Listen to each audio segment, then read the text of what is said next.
joining me in welcoming Vivian. Hey guys, thanks. Thanks for having me. So it sounds like you can all hear me, so that's good. We'll see if this works. So anyway, I'm Vivian Rosenthal, the founder and CEO of Gold Run. We're based in New York City. We're a mobile engagement platform connecting brands and consumers and allowing people to express themselves. And so, wanted to think about generally how we express ourselves today, looking at this lens of the topic, which was technology, media, society. For me, like the sort of specific angle was really about communication. And wanted to think about just some of the ways in which we all communicate today. And obviously there's many more than on this list, but you know, phone calls, which is sort of going down, and then email and SMS and MMS, Facebook, Twitter, LinkedIn, Skype, Tumblr, clearly a lot of ways to communicate.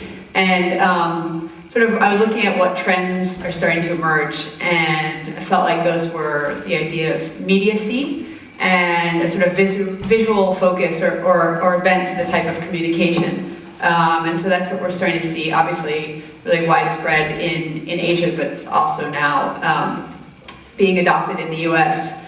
And so I wanted to look at what the next iteration of communication was going to be. Clearly, I think it's something that's a visually based language. And the reason that I feel that way is really because visuals, pictures worth 1,000 words, and visuals are something that everyone can look at and have universal appeal, and is something we can all understand.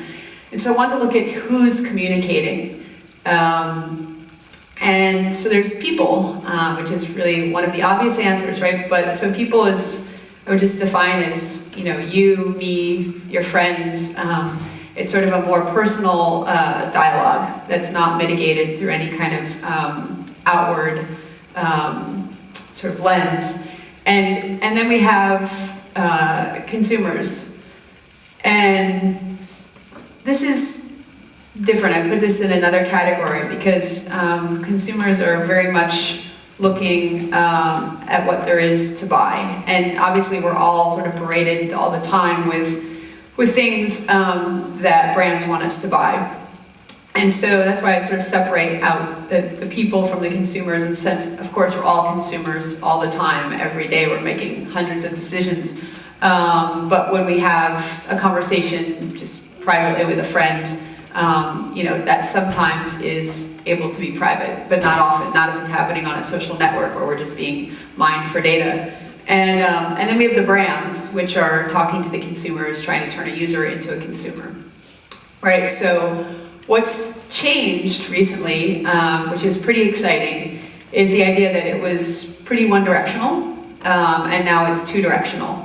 And so essentially, it's no longer, just brands to consumers, but it's consumers to brands. And we're seeing that shift happening, in a pretty radical way. So even for, one of the big brands that usually pays for a Super Bowl commercial for the last few years, they've had it crowdsourced, and you can submit a commercial, and it's all through Facebook, and the commercial that gets the most votes is the one that actually gets on the air. So anyone, you could be, a kid in high school, and all of a sudden, like, your commercial is getting on the Super Bowl. So it's a pretty different landscape than just a few years ago.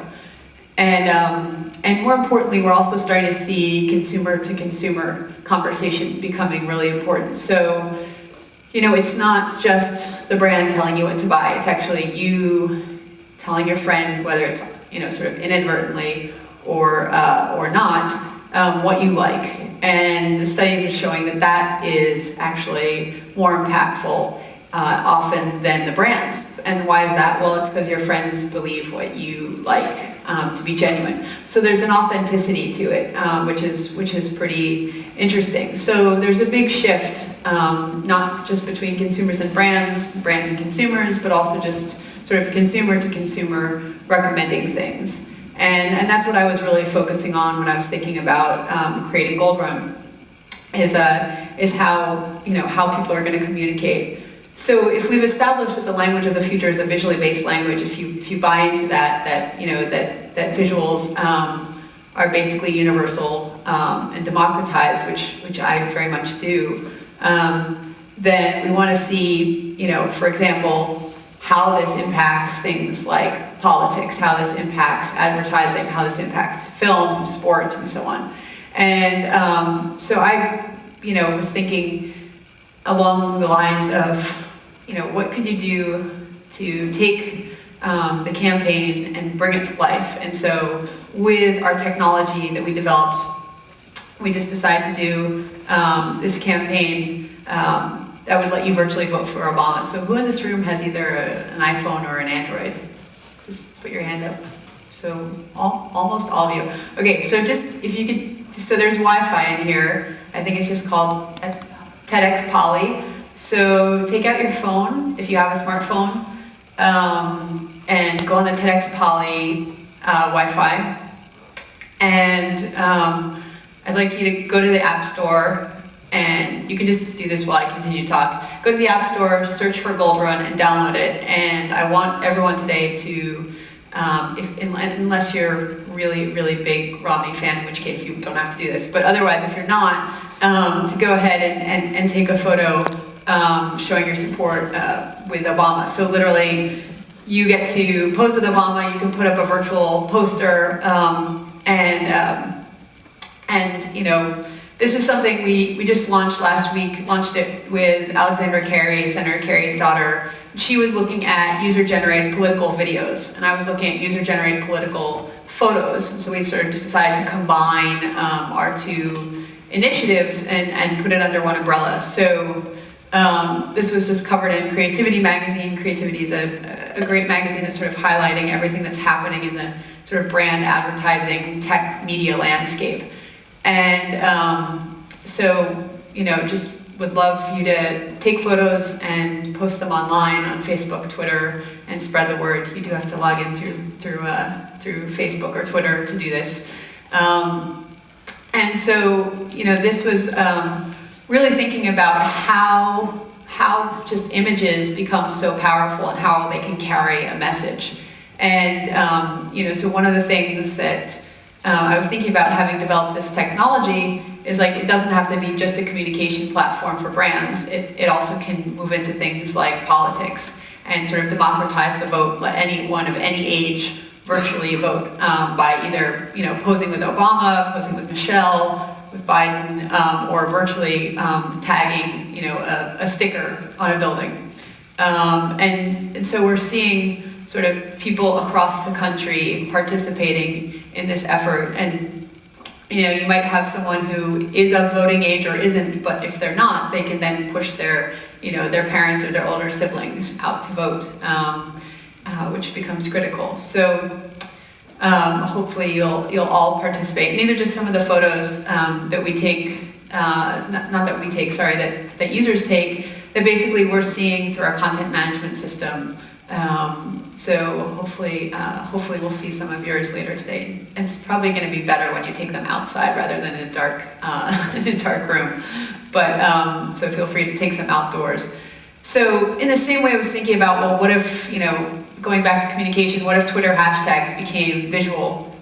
So, looking at the trending topics on Twitter, obviously in the debates, there was a sort of a good kind of snafu with Big Bird, and then all of a sudden Big Bird became sort of part of the cultural landscape again, and and so all of a sudden our technology, Gold Run, was allowing people to actually use hashtags and visualize them. So there was Big Bird literally on top of Big Bird, as part of the sort of skit on TV.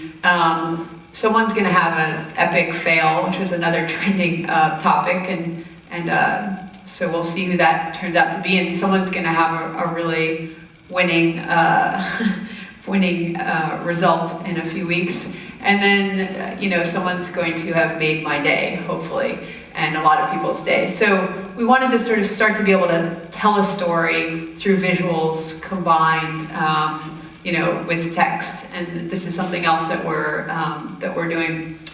And then I just wanted to sort of walk you through the different ways that a technology can be utilized in relationship to media and obviously to sort of society. So if we think about this virtual goods economy mapped onto the real world, so in essence, Gold Run is using GPS-based augmented reality to create any of these experiences you've seen, to let you virtually take a photo with Obama, to let you put a trending Twitter hashtag on a photo. And this also moves into commerce opportunities and many other verticals, as I'll explain.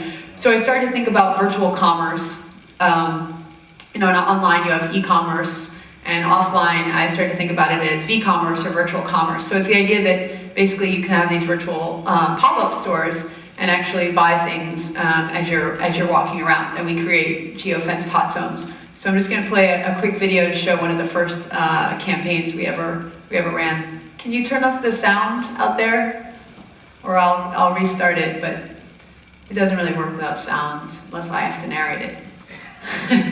Which is set up anywhere. Okay, so I'm just going to play that again, and now there's sound. It's maybe a little loud, but it's okay. This is an Airwalk store. And so is this. They are the world's first invisible pop-up stores. Stores that can be set up anywhere at any time. Simply by using smartphones, geolocation, and augmented reality. We created them for the limited edition relaunch of the Airwalk Gym, a sneaker originally made for kids who hang out in skate parks or on the beach instead of going to gym class. So that's where we set up the stores.